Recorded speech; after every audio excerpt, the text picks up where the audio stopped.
quotidien de service public donc pour démarrer avec la répartition du président à retrouver en intégralité aux pages 3, 4, 5, 6, 7 et 8 du Soleil ce matin en ce qui concerne les services de l'État, le contrôle des établissements publics, les sociétés nationales et sociétés à participation publique entre la présidence, le secrétariat général du gouvernement et les ministères. Et pour le nouveau gouvernement, eh bien, sachez que l'APR soutient totalement les choix opérés qui vont dans le sens des exigences du moment et une ouverture en parfaite cohésion avec la dynamique des consensus issus du dialogue national. C'est donc un dossier exclusif que vous pouvez retrouver dans les colonnes du Soleil ce matin. Et puis en guest éditorial, eh bien, il y a El Hadj Hamidou Kassé que nous avons eu le plaisir d'accueillir sur ce plateau.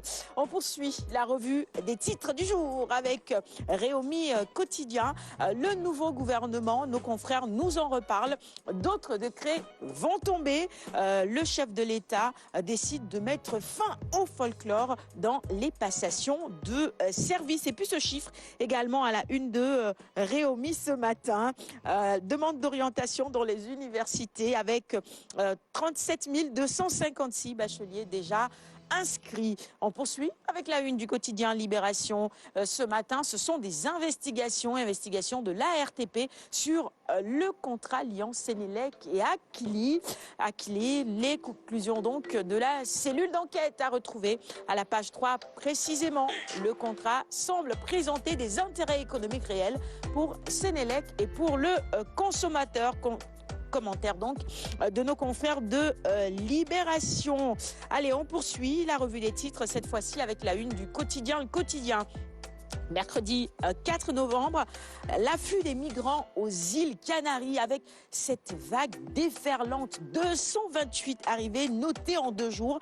Les centres de rétention sont débordés. On va revenir sur le sujet avant la fin de cette semaine avec un invité en plateau et on va également tenter de joindre des compatriotes qui vivent justement dans ces pays-là, Italie, Espagne, pour voir un peu, et notamment ceux qui travaillent dans des centres d'accueil des migrants pour évidemment savoir comment ces migrants sont accueillis et dans quelles conditions vivent-ils, histoire de sensibiliser également davantage les jeunes à opter pour nos pays.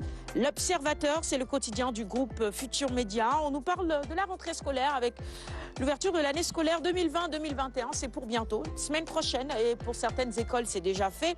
L'État avance masqué pour revenir justement sur le protocole sanitaire, le port du masque notamment. Et vous apercevez la photo de ce jeune garçon avec son masque.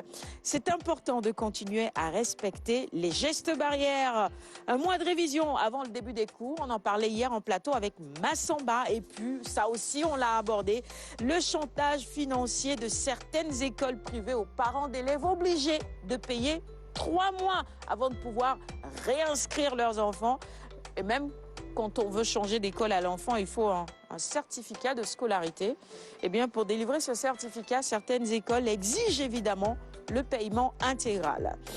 L'économie à la une de l'Obs ce matin avec l'impact négatif du Covid-19, les enjeux de la prorogation du report des séances par la BCEAO et le nouveau plan de sauvetage du crash financier, 65 milliards de francs CFA de créances dues aux banques du Sénégal. L'économie donc à retrouver à la page 7 de l'Obs. L'évidence, on reparle d'enseignement et l'enseignement supérieur notamment. Campus N, c'est 51,64% des bacheliers qui ont finalisé le processus. Précision donc du ministre qui était à la une donc de ce quotidien ce matin. La plateforme est ouverte jusqu'au 15 novembre 2020. Source A, avec à la une notre ministre de la Justice cette fois-ci. Il revient sur ses relations entre ses relations justement avec plusieurs anciens présidents africains. L'autre vie donc de Maître Malick Sall. Vous pouvez évidemment lire ses confidences à la page 5 de ce même journal.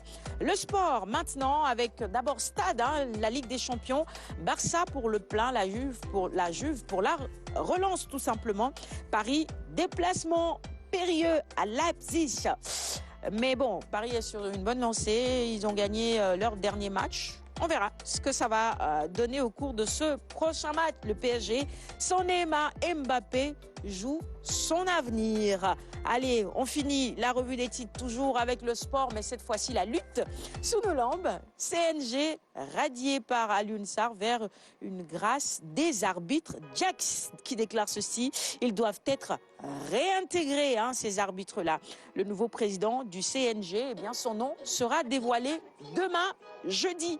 On suivra cela pour vous également. C'est tout pour la revue des titres de ce matin. Merci à tous de l'avoir suivi.